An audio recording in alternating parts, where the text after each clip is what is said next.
In this lecture, we'll be studying about the nucleus as well as a few characteristics about chromosomes. So सबसे पहले nucleus देखते हैं. It is the largest cell organelle.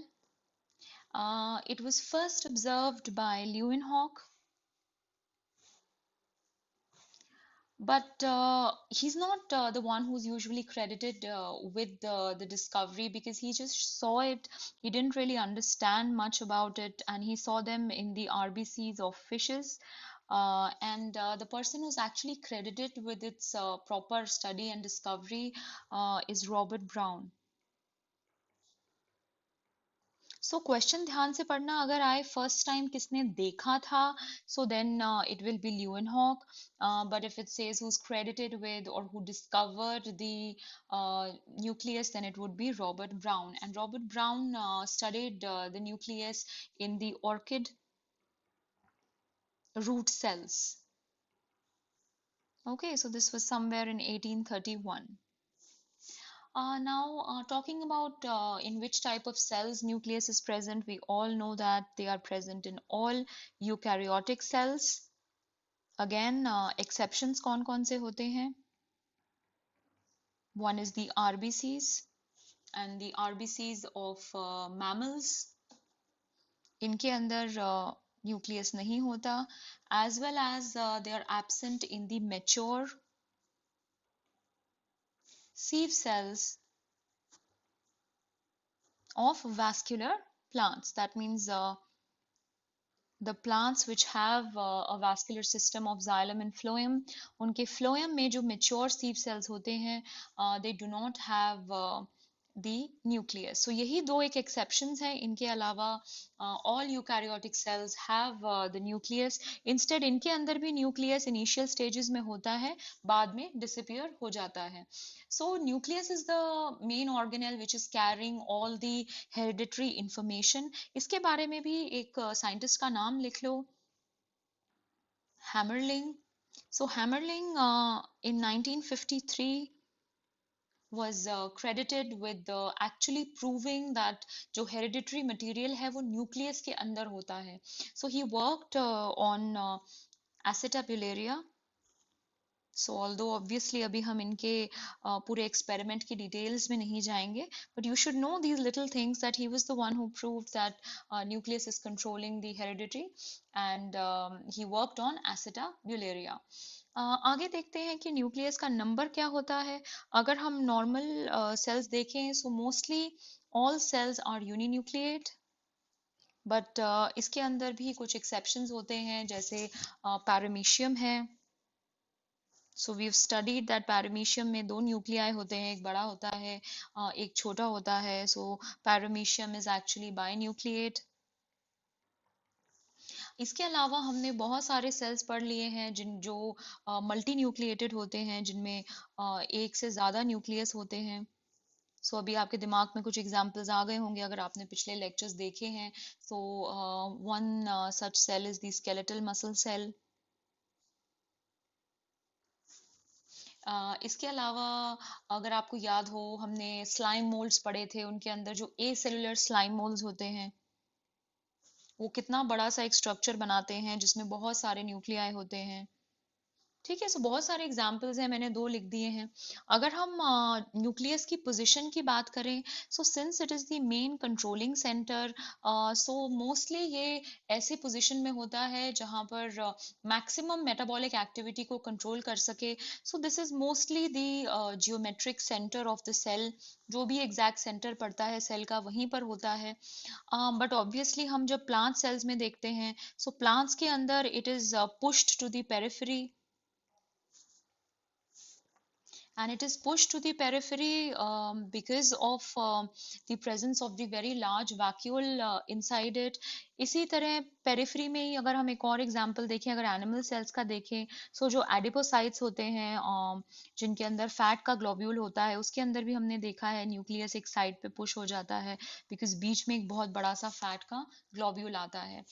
इसके अलावा एक और example आप लिख सकते हो, जैसे कि जो ग्लैंडुलर सेल्स हैं, सिंस उन्हें बहुत ज़्यादा सिक्रीशन करनी होती है, they have goblets on top and इससे सिक्रीशन होनी होती है, इसलिए इनका न्यूक्लियस जो है वो बेस के पास होता है। So this is also an exception. So ऐसे बहुत एक्सेप्शंस हो सकते हैं, but mostly it will be located in the very centre of the cell. अगर हम शेप की बात करें, अगेन जनरली जो एनिमल सेल्स हैं उनके अंदर राउंडेड होता है इन एनिमल सेल्स। एंड अगर हम प्लांट सेल्स की बात करें, सो ओवल या एलिप्टिकल शेप होती है, again because of pressing from the vacuole. इसके अलावा ऑब्वियसली इसमें भी बहुत एक्सेप्शंस हम देखते हैं, जैसे WBCs हैं, उनके अंदर कितने अलग अलग शेप्स होते हैं। किडनी शेप का होता है मोनोसाइट्स में, एंड बहुत सारे लोब्स प्रेजेंट होते हैं न्यूट्रोफिल्स में, बेसोफिल में। सो ऐसे बहुत सारे एग्जांपल्स हैं जहाँ पर थोड़ा सा अलग होगा, बट ये जनरली जो है राउंडेड या ओवल स्ट्रक्चर का ही होता है। सो अगर हम इसके अंदर के केमिकल्स को देखें, so it contains a lot of DNA, it contains RNA, it contains certain lipids as well as a lot of proteins. So बहुत सारी चीजें होती हैं इसके अंदर, although DNA is the major component जो इसके अंदर होता है. So let us now see its ultra structure, कि इसका स्ट्रक्चर कैसा है. सो ऑब्वियसली अल्ट्रा स्ट्रक्चर को ध्यान से समझने के लिए the electron microscope was used. So अगर हम नॉर्मली एक न्यूक्लियस की बात करें, सो न्यूक्लियस का, एक नॉर्मल न्यूक्लियस का जो डायमीटर रहेगा, that would be anywhere from 5 to 25 micron metre, depending on the different types of cells. So मैं एक इमेज मैंने बनाई है, let us see the different parts of the nucleus from this image. So I hope you all can see it. So अब यहाँ पर देखिए, सबसे पहली चीज, that the nucleus is actually double membraned. दो membranes होती हैं. One is the outer membrane, you can see it here. This is the outer membrane and then we have the inner membrane. दोनों जो membranes हैं, इनके बीच में जो space है, this is called as the perinuclear space. So there are two membranes present. Usually जो ये membranes हैं, each membrane अगर मैं बात करूँ, so इनकी thickness 60 to 90 angstrom तक range करती है. एंड अंदर की जो मेम्ब्रेन है दैट इज़ वेरी स्मूथ, इसके अंदर ज़्यादा कुछ आपको चीज़ें नज़र नहीं आती, लेकिन जो बाहर की मेम्ब्रेन है वो स्मूथ भी हो सकती है. कई केसेस में बाहर की मेम्ब्रेन पे इस तरीके से राइबोसोम्स भी नज़र आते हैं. And in many places the outer membrane actually is in continuation with the endoplasmic reticulum. हमने जब ER के बारे में पढ़ा था, सो हमने पढ़ा था that ER can range all the way from the nuclear membrane till the plasma membrane. So nuclear membrane की continuation में हो सकता है, so that would be the again the outer membrane. Okay, so बीच में मैंने जैसे बताया perinuclear space present होती है. Again इसका भी आप थोड़ा सा लिख सकते हो, the space is anywhere from 100 to ये बहुत ज़्यादा मोटा हो गया, wait, anywhere from 100 to 500 angstrom. Okay, सो इतनी विथ का होता है. एंड अगर हम बात करें, बीच में आप देख सकते हो कुछ एरियाज हैं जहाँ पर आउटर मेम्ब्रेन और इनर मेम्ब्रेन फ्यूज हो रही है और बीच में एक स्पेस आपको नजर आ रही है.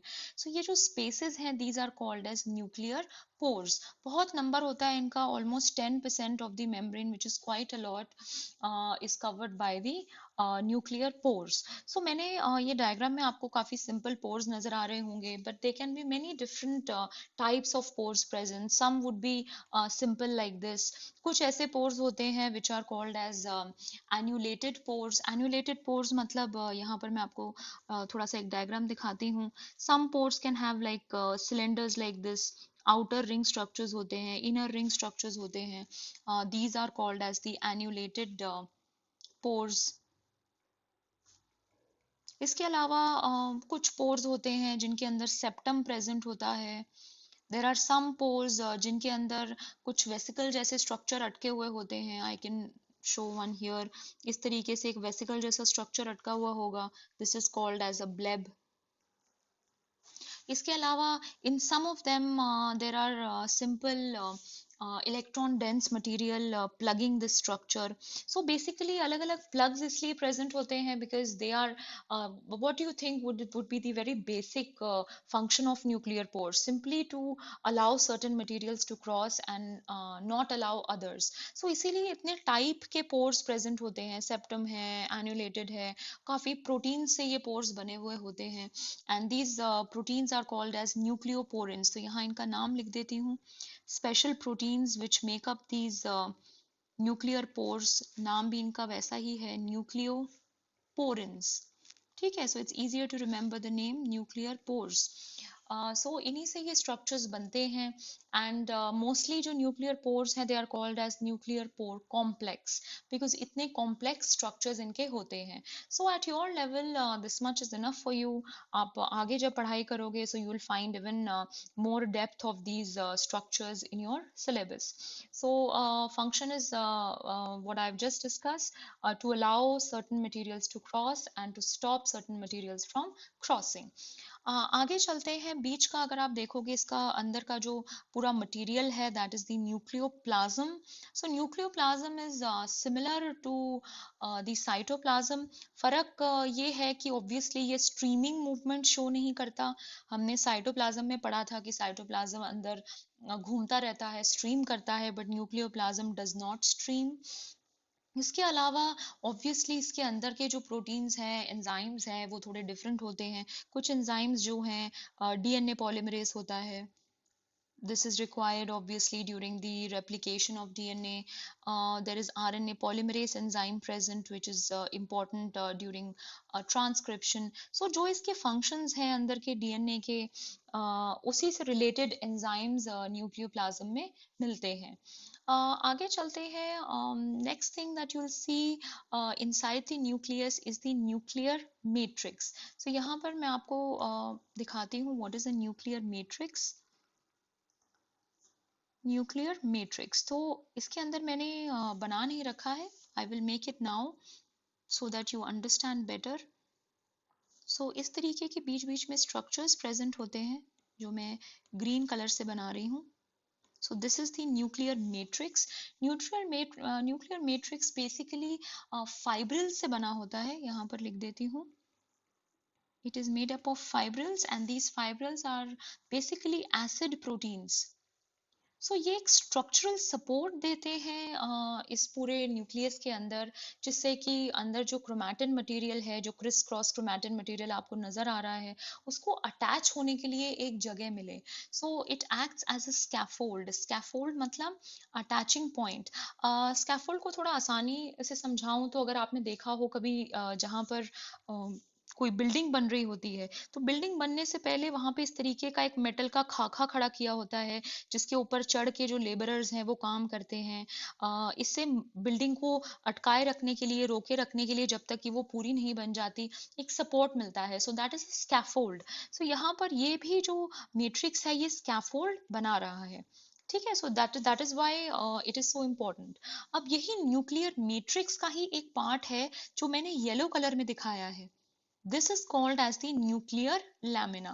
I have written it here.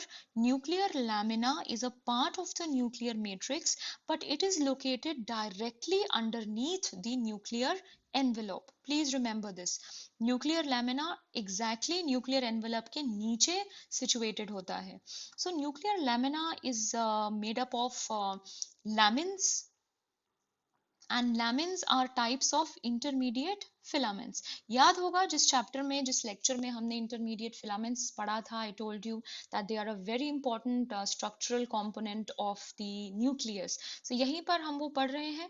Nuclear lamina is made up of lamins which are a type of intermediate filaments. बहुत टाइप के होते हैं, lamin A, lamin B, C. So ये बहुत important है न्यूक्लियर एनवेलप को स्ट्रक्चर देने के लिए, एज वेल एज जो क्रोमैटिन के थ्रेड्स यहाँ पर बिखरे हुए हैं, उनको, उनके जो एंड्स हैं, उन एंड्स को अटैच करने के लिए जो जगह है वो यहीं पर मिल रही है. You can see the ends are actually attaching inside the nuclear lamina. Okay. So that is why this is so important. यहाँ पर आपको एक फैक्ट बताऊंगी. अगर आप लोगों ने नहीं सुना है, एक डिजीज होती है which is called as progeria. Amitabh Bachchan की एक पिक्चर आई थी पा, उसके अंदर उसको यही बीमारी दिखाई गई थी.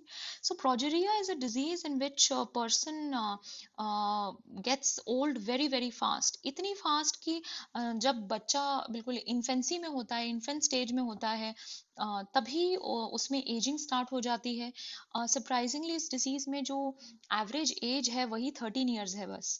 सो बहुत ही कम कोई इसके बियॉन्ड जिंदा रह पाता है, बिकॉज इतनी तेज एजिंग होती है कि जो बुढ़ापे की प्रॉब्लम्स हैं, हार्ट डिफेक्ट्स, किडनी डिफेक्ट्स, वो सारी की सारी एकदम बचपन में ही स्टार्ट हो जाती हैं. बोन्स में प्रॉब्लम, सारे ऑर्गन्स में प्रॉब्लम, रिंकल्स आने लगते हैं, बाल ही नहीं उगते ढंग से.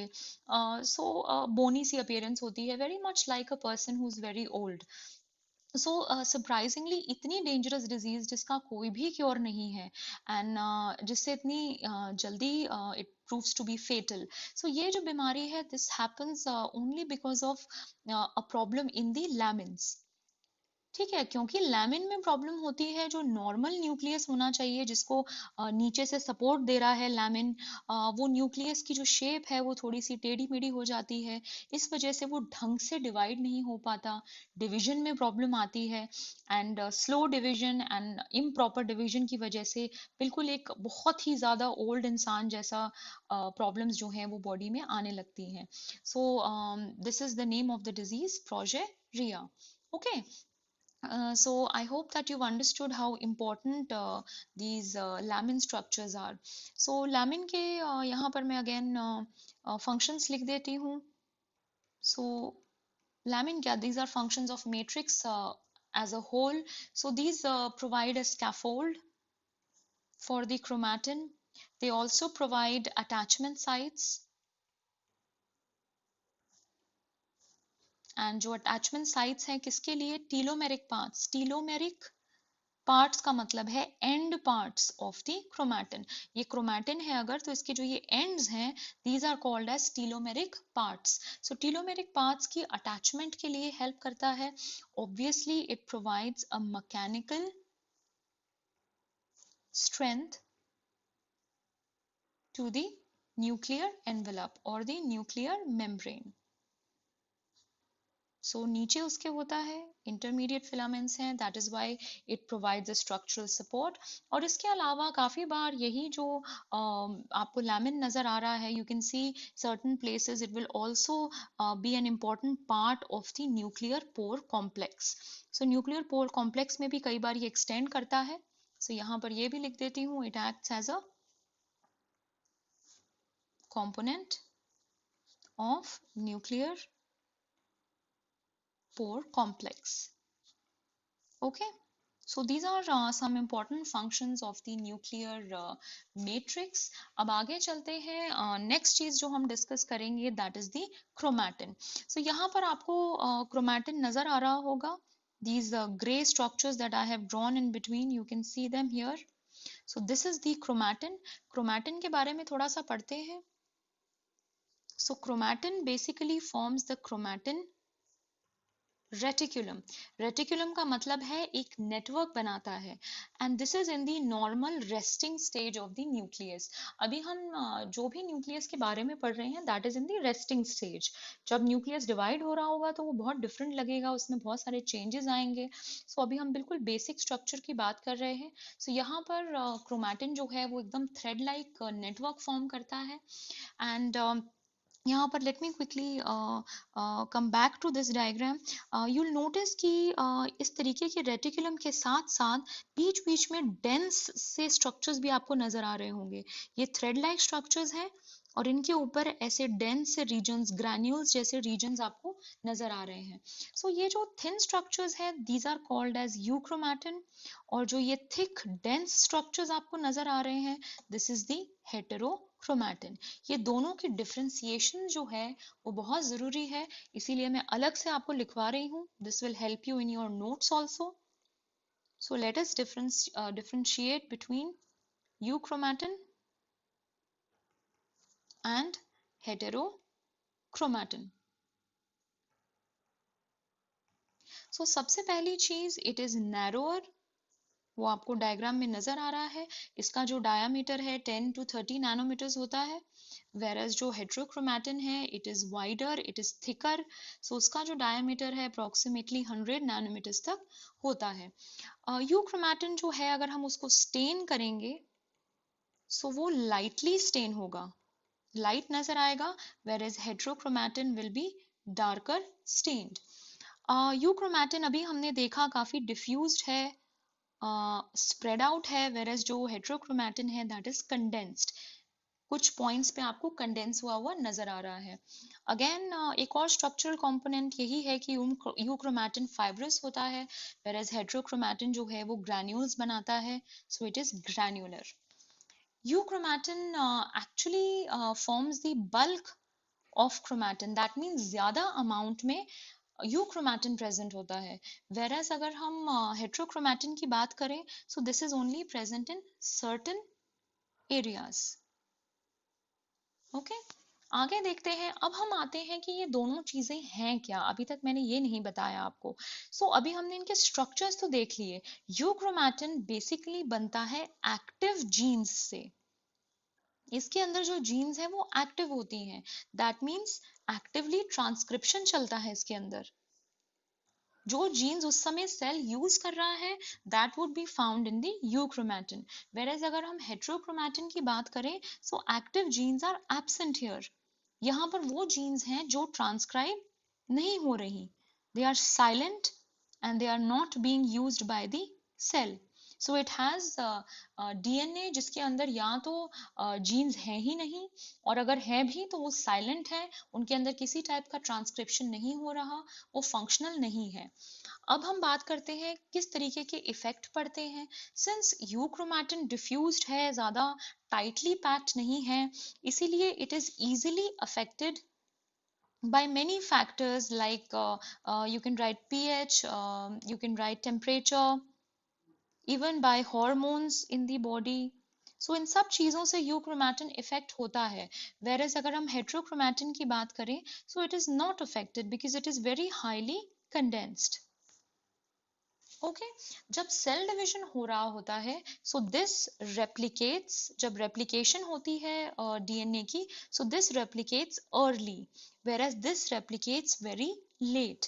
आप खुद सोच सकते हो इसके अंदर वो जीन्स हैं जिसकी सेल को रिक्वायरमेंट है, इसलिए सेल डिवीजन में जरूरी है कि सबसे पहले ये रेप्लिकेट हो जाएं, जिससे अगर सेल डिवीजन में कोई भी रुकावट आए सो इम्पोर्टेंट जीन्स तब तक रेप्लिकेट हो चुकी हों। एंड हेट्रोक्रोमैटिन लेट होता है बिकॉज अगर इसमें कोई प्रॉब्लम आई so it wouldn't matter because the cell is not using these genes. Okay euchromatin last, अब हम जब क्रोमोसोम्स पढ़ेंगे आगे जाके which are actually very highly condensed and tightly packed forms of chromosome, तो हम देखेंगे कि यूक्रोमैटिन जो है वो लेस कॉइल्ड होता है, इसकी जो कॉइलिंग है वो कम होती है बिकॉज ऑब्वियसली ट्रांसक्रिप्शन अगर इसमें होनी है तो ज्यादा कॉइल्ड होगा तो दिक्कत आएगी एंजाइम्स को अटैच होने में, whereas जो हेट्रोक्रोमैटिन है it is more coiled because इसके अंदर ऐसी कोई प्रॉब्लम नहीं है सिंस ट्रांसक्रिप्शन नहीं होनी। Okay so these are some important differentiating points between euchromatin and heterochromatin. I hope that you've understood them. अब हम एक और चीज डिस्कस करते हैं of the nucleus which we saw here which is the nucleolus. ठीक है अब न्यूक्लियोलस के बारे में पढ़ते हैं। So what is the nucleolus? It is not, सबसे पहले अ मेम्ब्रेन बाउंड स्ट्रक्चर, ये मेम्ब्रेन बाउंड बिल्कुल नहीं है। इसकी डिस्कवरी देखते हैं। It was first seen by Fontana, and Fontana saw the nucleolus in cells of eel, and surprisingly this was somewhere in 1700s. So that means अभी properly nucleus भी समझ नहीं आया था और उससे पहले nucleolus ऑब्जर्व किया था फोंटाना ने, ऑल्दो उस टाइम पे एसोसिएट नहीं हो पाया था कि ये न्यूक्लियस के अंदर का कोई रीजन है। ओके सो यहाँ पर पहले मैं आपको डायग्राम दिखाती हूँ and then we'll go into the details. So this is the nucleolus. Okay. ये जो आपको इसके चारों तरफ दिख रहा है, ये बिल्कुल भी इसकी कोई मेम्ब्रेन नहीं है। मैंने आपको बताया that it is not membrane bound. That is why इसके जो कंटेंट्स हैं ये अपने आसपास के न्यूक्लियस के डायरेक्ट कांटेक्ट में रहते हैं, because they do not have a membrane. इसके आसपास जो स्ट्रक्चर आपको नजर आ रहा है, this is actually parts of the chromatin. And ये मैंने थोड़े बड़े करके आपको दिखाए हैं, obviously they will be very thin and bunches of threads. So ये जो क्रोमैटिन है, ये दो टाइप का हो सकता है। एक, अगर वो सिर्फ ऐसे मेम्ब्रेन की तरह इसके चारों तरफ है, so this would be perinucleolar chromatin. I'll make it slightly larger. और कई बार ये पेरी न्यूक्लियोलर क्रोमैटिन जो है ये अंदर की तरफ भी एक्सटेंड होता है इस तरीके से, and then it is called as intra nucleolar chromatin. Okay. So ये इसका एक इम्पॉर्टेंट पार्ट है which is the chromatin portion. इसके अलावा अगर हम अंदर देखें, so it has a matrix, एक एमॉर्फस सा मैट्रिक्स होता है, and this is rich in protein. ज़्यादा कुछ नहीं है, because it is very similar to obviously the nucleoplasm around it. इसके अंदर बस कुछ प्रोटीन्स होते हैं जो अंदर लॉक करके रखे हुए होते हैं, सर्टन प्रोटीन्स। सो इसीलिए I am saying that it is rich in certain proteins which are different, but otherwise it's very similar to the nucleoplasm. आगे देखते हैं, आपको दो और चीज़ें यहाँ नजर आ रही होंगी, granular portion and the fibrillar portion. So अगर हम ग्रैन्युलर पोर्शन की बात करें, the small dot like structures, ये बहुत छोटे से ग्रैन्यूल्स होते हैं जिनका साइज होता है एनीवेयर फ्रॉम 150 टू 200 एंगस्ट्रॉम। ये पूरे में स्कैटर्ड होते हैं, and they are made up of protein as well as RNA. And protein and RNA का जो रेशो है that is approximately 2:1, and they are said to be the precursors of ribosomes. Precursors मतलब यही वो portions हैं, granular portions हैं जो आगे जाके राइबोसोम बनाएंगे। So they are precursors of ribosome, आगे जाके राइबोसोम बनाएंगे। फाइब्रिलर पोर्शन की अगर हम बात करें, सो छोटे छोटे फाइब्रिल्स इसमें नजर आते हैं। इनकी जो लेंथ होती है that is 50 to 80 angstrom. And ये जो fibrils हैं, again they are made up of protein as well as RNA, and these are thought to be the precursors of the granules. So इससे आप क्या समझते हो? अगर ये granules के precursor हैं, इसका मतलब fibril से granules बनते हैं और granules से finally ribosome बनते हैं। ठीक है, तो इस तरीके की चेंज आती है। Again I am repeating, the fibrils form the granules and the granules later on form the ribosomes. ठीक है। सो ये जो न्यूक्लियोलस है, ये एग्जैक्टली बनता कहाँ पर है? So this is form, the nucleolus is formed in a region which is called as the NOR. NOR is the nucleolar organizing region. Nucleolar organising region जो है that is actually made up of specific DNA sequences. Chromatin से ही बनता है, तभी तो इसके आसपास ये क्रोमैटिन लगा हुआ है, बिकॉज जहां पर भी ये एनओआर प्रेजेंट होगा, ये क्रोमैटिन का सीक्वेंस, डीएनए का सीक्वेंस प्रेजेंट होगा, वही इकट्ठा होके इस तरीके का न्यूक्लियोलस बनाएगा। सो एनओआर कहाँ पर लोकेटेड होते हैं? I will tell you. So NORs are located on the short arms of certain chromosomes. I can write the number of chromosomes for you: 13, chromosome 14, chromosome 15, chromosome 21, and chromosome 22.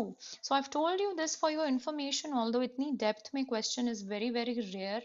So ये जो chromosomes हैं, इनकी short arms के ऊपर NOR located होता है।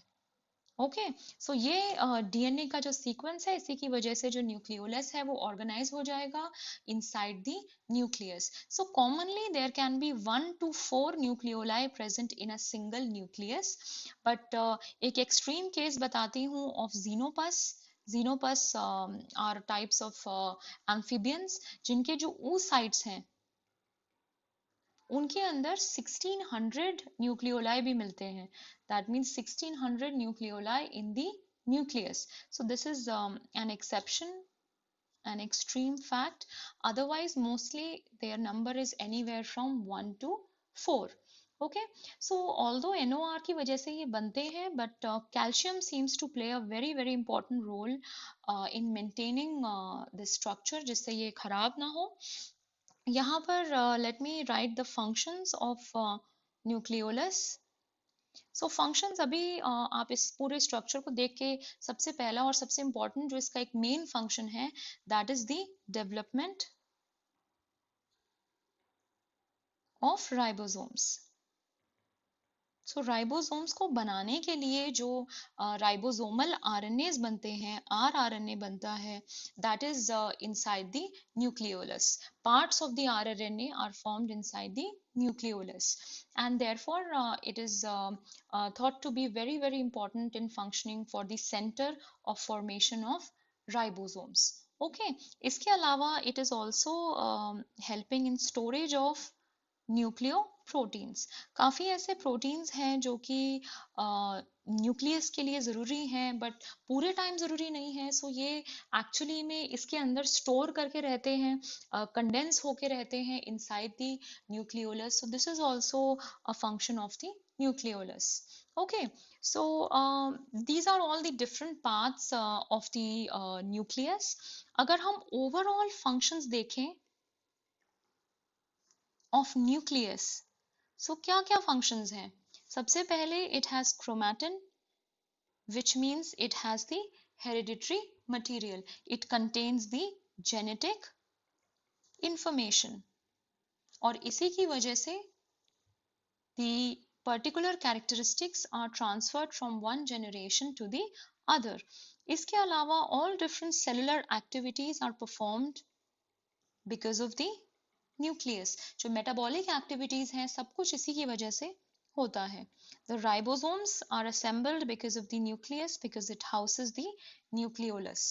इसके अलावा अगर हम सेक्सुअल रिप्रोडक्शन की बात करें, तो इतने सारे जो वेरिएशंस आते हैं, अलग अलग टाइप के ऑफस्प्रिंग्स प्रोड्यूस होते हैं, that is also because of the nucleus, because of the chromatin material inside it undergoing crossing over. इसके अलावा ऑब्वियसली सेल की जो ग्रोथ है एज वेल एज जनरल जो मेंटेनेंस है, all of it is done because of the nucleus. Okay, so I hope that you've understood all the different parts of the nucleus. आगे चलते हैं, थोड़ा बहुत मैं आपको बताऊंगी about the chromosomes. Although chromosomes की जो डिटेल्स हैं अभी आगे हमें जेनेटिक्स के चैप्टर्स में भी पढ़नी है. सो अभी हमने देखा कि जो न्यूक्लियस है उसके अंदर इस तरीके से पूरा जेनेटिक मटेरियल होता है, क्रोमैटिन होता है. पर आप समझ सकते हो अगर इस न्यूक्लियस को डिवाइड होना है, तो अगर इस तरीके का बंच होगा तो it's very difficult for this bunch to be equally divided into two daughter cells. यही रीजन है कि पहले इस क्रोमैटिन का एक कॉम्पैक्ट फॉर्म लेना बहुत जरूरी है. Once it takes a compact form, it will be easier for it to divide equally into the daughter cells. यही रीजन है कि जो क्रोमोसोम्स हैं, they are rod like structures. So जो क्रोमैटिन था वो बहुत हाईली कॉइल हो जाता है, and it gets associated with a lot of proteins to form these rod like structures which are called as the chromosomes. So obviously ये जो rod like structures है, they appear during the karyokinesis. So karyokinesis means division of nucleus. Karyon means the nucleus. So nucleus के division को ही हम karyokinesis बोलते हैं. So that is why very important in the division of the nucleus, and that is when they are seen. और जब भी cell division होगा, जो हम अपने नेक्स्ट लेक्चर से स्टार्ट करेंगे, तब हमेशा जो जेनेटिक मटेरियल है वो डबल हो जाएगा. That is why it will B divided equally into the daughter sales. और डबल हो जाएगा, दैट मीन्स अगर ये हमारा क्रोमैटिन था, सिंगल थ्रेड था, सो ये क्रोमैटिन भी अब डबल हो गया. दैट मीन्स एक जैसे दो थ्रेड्स आ गए. और अब जब ये सुपर कॉइल हो जाएंगे, सो जो ये रॉड जैसा स्ट्रक्चर हमने देखा है, ये भी डबल होगा. It will contain two parts. ये जो दो पार्ट्स हैं, they are called as chromatids. So because they are identical to each other, ये वाला जो पार्ट है ये इसका रेप्लिकेटेड पार्ट है, they are identical, that is why they are called as sister chromatids. So two sister chromatids are present in the chromosome during cell division because DNA जो है उसका कंटेंट डबल हो चुका है। ये जो दो chromatids हैं ये जिस पॉइंट पे अटैच होते हैं, this point is called as a centromere. Centromere का एक और नाम भी होता है, it is called as the primary constriction because this is the main portion जहां पर आप देख सकते हो कि एक स्मूथ स्ट्रक्चर कंस्ट्रिक्ट हो रहा है, बीच में आके मिल रहा है, and it's called the primary constriction क्योंकि इसके अलावा भी कई बार कंस्ट्रिक्शंस नजर आती हैं। So I will give you such an example of a secondary constriction. Sometimes जब ये बहुत हाईली कॉइल होता है तो कुछ एक रीजन है जो ढंग से कॉइल नहीं होता और एक छोटा सा थ्रेड इस तरीके से रह जाता है, थोड़ा सा बड़ा करके दिखाती हूँ, थ्रेड रह जाता है और उसके बाद फिर से कॉइलिंग होती है लाइक दिस। सो पूरी हाईली कॉइल्ड और एक और हाईली कॉइल्ड स्ट्रक्चर के बीच में एक छोटा सा ज्यादा अनकॉइल्ड स्ट्रक्चर रह जाता है, क्रोमैटिन थ्रेड रह जाता है। So this is called as a satellite. And since यहाँ पर एक और कंस्ट्रिक्शन आ रहा है, एक बीच में एक छोटा सा पोर्शन आ रहा है जो वापस से कंस्ट्रिक्ट हो रहा है, therefore this is called as a secondary constriction. This is called as a secondary constriction. Obviously ये आइडेंटिकल है, सो दोनों के ऊपर ये सेकेंडरी कंस्ट्रिक्शन प्रेजेंट होगा। So these are called as, this is called as the satellite DNA. So जिन chromosomes के ऊपर इस तरीके की सैटेलाइट्स प्रेजेंट होती हैं उन क्रोमोसोम्स को हम बोलते हैं सैट क्रोमोसोम्स। सो सैट क्रोमोसोम्स जो है इन ये भी पर्टिकुलर क्रोमोसोम्स के ऊपर इस तरीके की सैटेलाइट्स बनती हैं। उनका नंबर लिख देती हूँ, क्रोमोसोम 13, क्रोमोसोम 14, क्रोमोसोम 15, 21 एंड 22। अब आप नोटिस करोगे ये वही क्रोमोसोम्स हैं जो मैंने न्यूक्लियोलर ऑर्गेनाइजिंग सेंटर में लिखवाए थे। ऐसा इसलिए है because it is thought that because of the presence of a nucleolus in chromosomes के अंदर कॉइलिंग पूरी कंप्लीट नहीं हो पाती, इसीलिए कुछ रीजन में हल्का सा अनकॉइल्ड एक स्ट्रक्चर रह जाता है एंड इस तरीके के सैटेलाइट्स आ जाते हैं। सिंस हम लोगों को पता है कि ये सैटेलाइट्स किन क्रोमोसोम्स में हैं, सो अगर हम किसी इंसान के सारे क्रोमोसोम्स को देख रहे होंगे, so these satellites can actually act as markers. They can act as markers because अब हम देख के बता सकते हैं जिस क्रोमोसोम के ऊपर हमें सैटेलाइट नजर आएगी, सो हम नैरो डाउन कर सकते हैं कि वो इनमें से कोई क्रोमोसोम ही होगा। इसके अलावा भी कई बार सैटेलाइट्स प्रेजेंट होती हैं, but these are the main ones and these are the chromosomes which are called as the sat chromosomes. I hope that you have understood this much. एक लास्ट चीज हमें देखनी है which is the different types of chromosomes based on position of centromere. Centromere or the primary constriction. So centromere कहाँ पर located होता है, इसी के बेसिस पर है ये। So suppose this is it is located in the exact center, then this is called as a metacentric chromosome. अगर सेंटर से थोड़ा सा दूर है like this, that means एक तरफ की जो आर्म्स हैं वो slightly shorter हैं compared to the other side, तब हम इसको बोलते हैं सब मेटासेंट्रिक, सेंटर से थोड़ा सा दूर। दैट मीन्स इसीलिए एक तरफ की आर्म्स छोटी होंगी और दूसरी तरफ की जो आर्म्स हैं वो लंबी होंगी। अगर काफी एंड के पास ये लोकेटेड है, दैट मीन्स एक तरफ की आर्म्स बहुत छोटी हैं और दूसरी तरफ की कंपैरेटिवली बहुत ज्यादा लॉन्ग है, इसको हम बोलते हैं acrocentric. Acrocentric means that the centromere is located very near to the end point. इसके अलावा एक होता है जिसमें centromere is exactly at the end. That means सिर्फ एक ही तरफ की आर्म्स प्रेजेंट होती हैं, दूसरी तरफ की आर्म्स होती ही नहीं। इसको हम बोलते हैं telocentric chromosome. An important example of telocentric chromosome is the Y chromosome in humans. ठीक है, और बाकी जितने भी क्रोमोसोम्स प्रेजेंट हैं दे आर ऑल वेरिड, अलग अलग शेप्स के होते हैं, and when the chromosomes are studied so you can easily see कि कौन सा क्रोमोसोम किस तरीके का है। ठीक है, सो यहाँ पर एक लास्ट चीज और देख लीजिए कि ये जो आर्म्स हैं इनके लिए भी P and Q letters use होते हैं। जो शॉर्ट आर्म होती है, यहाँ पर एक सिंगल क्रोमेटिड बनाती हूँ, अगर एक तरफ की आर्म छोटी है और एक तरफ की लंबी है तो शॉर्ट आर्म को हम P से डिनोट करते हैं, स्मॉल p, एंड जो लॉन्ग आर्म है इसे Q से करते हैं। याद रखने के लिए Q मीन्स अ लाइन, और लाइंस यूजुअली लंबी होती हैं, बहुत वेट करनी पड़ती है, इसीलिए Q जो है that is a long arm and P is a short arm. Okay, so we've done everything which is included in the chapter cell. इसके अलावा राइबोसोम्स अभी मैंने नहीं करवाए हैं because that we will do in the chapter of genetics. And इसके अलावा there is another thing that we've not done in this particular chapter, which is the cell inclusions.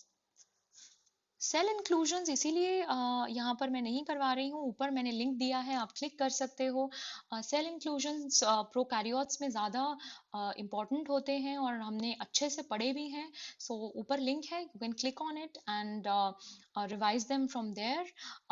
And here I will just tell you that the cell inclusions are basically the non-living